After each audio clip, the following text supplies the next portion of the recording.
Welcome to the Crawlcast. I'm your host, George Krawlsek, and today we are looking at WWE announcing that WrestleMania 43 will be held in Saudi Arabia.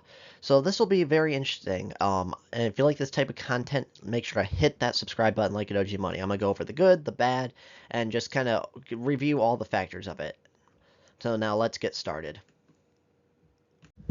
So first, let's review why did this happen? Why is WWE finally hosting a wrestling show outside the United States? Well, WrestleMania outside the United States. And here's the big reason. Money. That's it. So Saudi Arabia is paying $250 million to host WrestleMania in Saudi Arabia. Now, let me put that into perspective for you. Las Vegas, where they're going this year, is paying WWE $5 million. So $250 million for Saudi Arabia, $5 million for Las Vegas. So that's kind of the main reason. And also to kind of put in perspective, every single year WrestleMania is WWE's most profitable wrestling show, and it makes between $15 and $20 million a year. So that's why they keep going to Saudi Arabia, is because it's kind of worth the money. Where, again, but most important show of the year makes $15 to $20 million a year. Every Saudi show makes $50 million, and then on top of that, they're hosting the Royal Rumble that's $100 million, and then on top of that, they're hosting WrestleMania of $250 million. So it kind of feels like that is just such an insane and absurd amount of money. Like, why say no? Although I do think this is kind of terrible for fans because, quite frankly, Saudi Arabia is a terrible place. I don't think many people are going to be there because, for example, like the U.S., I don't think anyone from the U.S. wants to go there. I don't think many people from like Britain or Germany or anywhere else there's these huge amounts of WWE fans, because when you look at Saudi shows, they don't really have a lot of outsiders in them. It's mostly just the people of Saudi Arabia are the only ones visiting the shows or buying merchandise and stuff like that. And so, because I think Saudi Arabia is not the best country, because, for example, the women, they have to wear full bodysuits to wrestle, and they're not allowed to show their shoulders. And I think that's going to be so weird for both WrestleMania and for the Royal Rumble, because think about the Royal Rumble. Okay, everyone is going to be wearing the exact same gear. It's just different colors. Like someone's going to wear a black one, someone's going to wear a yellow one, like a full bodysuit. Someone's going to wear a pink one. And so once the Rumble gets filled up and there's like 10 women in the ring, they're all going to look the exact same, and it's going to be hard to tell them apart. So the kind of treating as women as second-class citizens. Also, they like, being gay is illegal, and is also punishable by death. So I think there's just a lot of fans that are like that aren't willing to go to Saudi Arabia or support Saudi Arabia. And like I think there are a lot of people about that, but also I don't know, because also I see a lot of these same WWE people that are like super pro, Hamas and the Free Palestine movement, but being gay is illegal there too, punishable by death, and they treat women as second-class citizens. So do fans really care that much? I don't know. And so the big question is, like, people are unhappy with WWE right now. And so what's WrestleMania going to look like? So first, I want to say this WrestleMania will be the most star-studded WrestleMania ever. Like, every legend is going to be there, and every legend is probably going to wrestle. Like, Stone Cold Steve Austin, he's probably going to wrestle. Hold on, let me just fix my camera. Uh, the Undertaker, he's most definitely going to wrestle. Shawn Michaels, he'll probably wrestle. The Rock is 100% going to wrestle, because that's basically what the Saudi Arabian government has claimed, is that they want either The Rock or The Rock and Roman Reigns, or The Rock and Cody Rhodes to main event this show.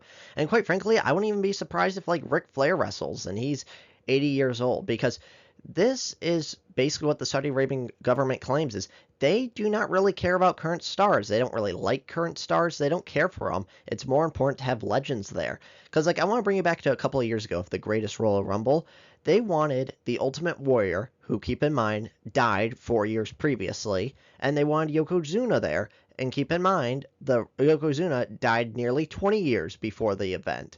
And so WWE just found some like random wrestler or sumo wrestler that looked vaguely like Yokozuna, and it was like, oh look, that's basically Yokozuna, close enough. And so that's what they want. They don't care about current stars. They want old stars wrestling. I wouldn't even be surprised if Triple H wrestles, because like, keep in mind, Yes, Triple H had his heart issue, but he can just do a tag team match, hit a few moves, and never really do anything. Because remember Bret Hart? He wrestled several matches in the 2010s and even won the United States Championship without ever being medically cleared to wrestle and without ever taking an actual bump. So Triple H can just do the same thing and just fluff it a little bit. And so this is probably not a good thing, having these legends wrestle, not focusing on current stars, as well as the insane amount of ticket prices.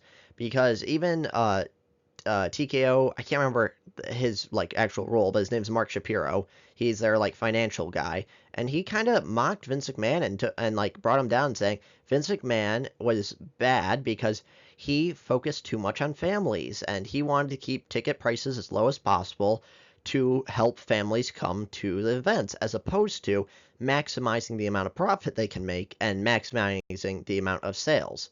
And so, what can we do about this? So this is how crazy WWE has been recently. So think about it. In the like olden days, it used to cost $60 for a pay-per-view.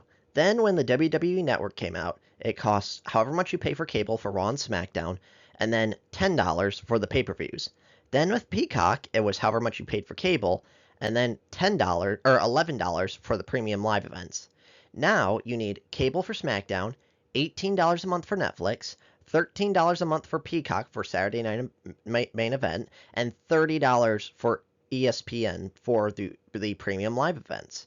And so this is just kind of ridiculous. So how can people do this? And this is going to be tough because I don't think a lot of people have the heart to do this, but you're going to have to protest the product and stop watching. And it's going to need to be significant enough where they lose money. Like I brought up my little whiteboard here.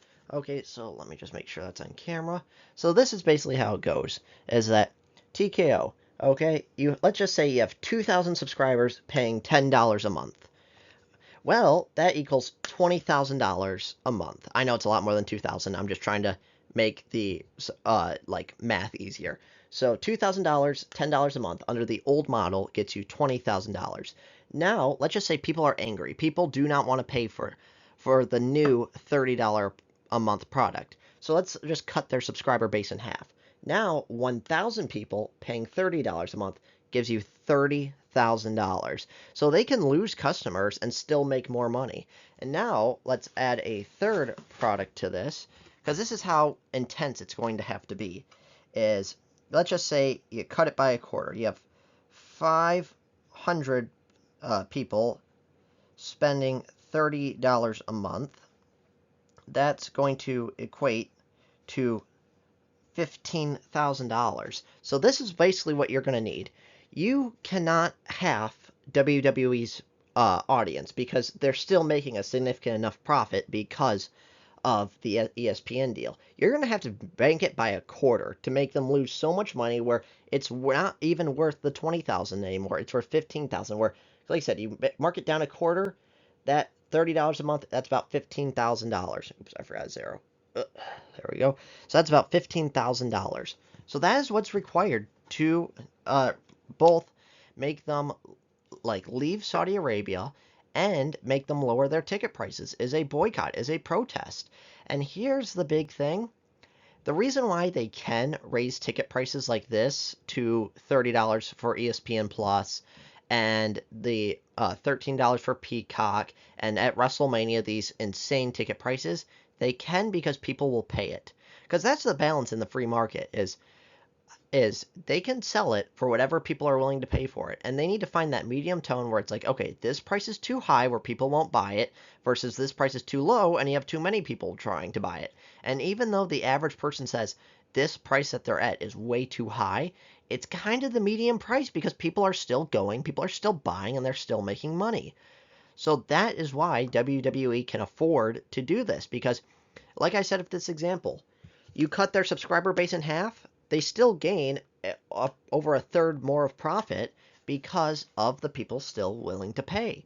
And so that's kind of just the basic economic argument of why WWE can do this. And the only way to bring it down is, like I said, people stop going, people stop paying attention, and maybe people watching AEW. And I know that's tough because like not many people care or want to watch AEW. And so it's hard to say that they're even a legitimate competitor, but they are. And I do think AEW needs to go the TNA route, where when WWE was feeling like a cold product, feeling a bit expensive, TNA just filled the market with their cheap prices because you could go to Universal Studios and just watch their show, and it was very cheap.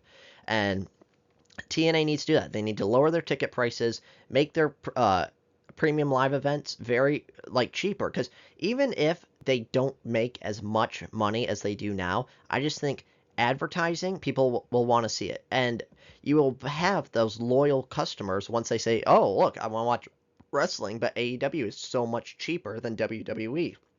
So let me just go out to AEW and watch that." And so that's kind of the moral stories. I think AEW needs to take advantage of the situation. Will they do it? I don't know. Probably not. And then also, I think a lot of people are angry about this is because WWE, since WrestleMania 41, has been a poor product. A lot of people are not liking WWE right now. Because think about what's happened since WrestleMania 41. Like, Roman has been almost completely absent. Seth and Punk have been doing the exact same feud for over 2 years, so that's nothing changed there, nothing new, and I think people are kind of sick of it. And then John Cena's heel run was just a complete bust, and people did not like it. So it's kind of like when you do things right, or when people enjoy your product, they're willing to pay those high ticket prices and willing to not complain or throw a fit. Whereas now that the product is not good and people don't see these top stars and not liking them very much, then it's when you have issues. So I don't know. Let me know your thoughts in the comments below. If Saudi Arabia going to Saudi Arabia is a good thing, if it's a bad thing. And like I said, it's just kind of crazy because there will not be a lot of WWE fans there, but it'll probably be the most profitable WrestleMania of all time. And then also, I saw some people saying, well, maybe Saudi Arabian government will buy WWE. I find that very, very unlikely because keep in mind, they're a propaganda outlet for Saudi Arabia. And so I think there's maybe a difference between Saudi Arabian government saying, okay, this is how do I say this is run by us, so you should like it, as opposed to saying, oh, we're just partnering with this company that you like.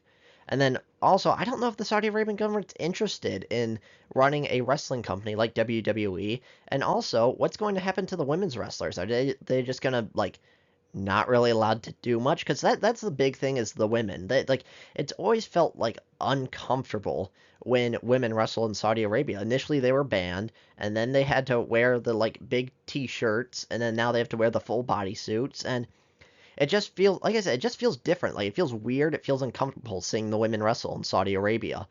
And so, like I said, I think this is AEW's time to capitalize. I don't know if they will do it. I don't know if they can do it because they are clearly the number two to WWE. But especially going from $10 a month to $30 a month, this is their time. So like I said, let me know your thoughts in the comments below if you think this is a good move, what you like about it, what you don't like about it. And like I said, this will be the most star-studded WrestleMania ever with the worst actual wrestling ever because it's all these old guys who everyone loves their names, and they just can't do it anymore. And let me tell you, I think nobody's really going to boycott it. Everyone's going to want to see Stone Cold Steve Austin, Shawn Michaels, Undertaker back to wrestle. And that's the big thing is if you do not like this happening, you need to boycott it, and I don't think anyone will. So like I said, if you like this type of content, make sure to hit that subscribe button like it owes you money. I'll see you on the next one.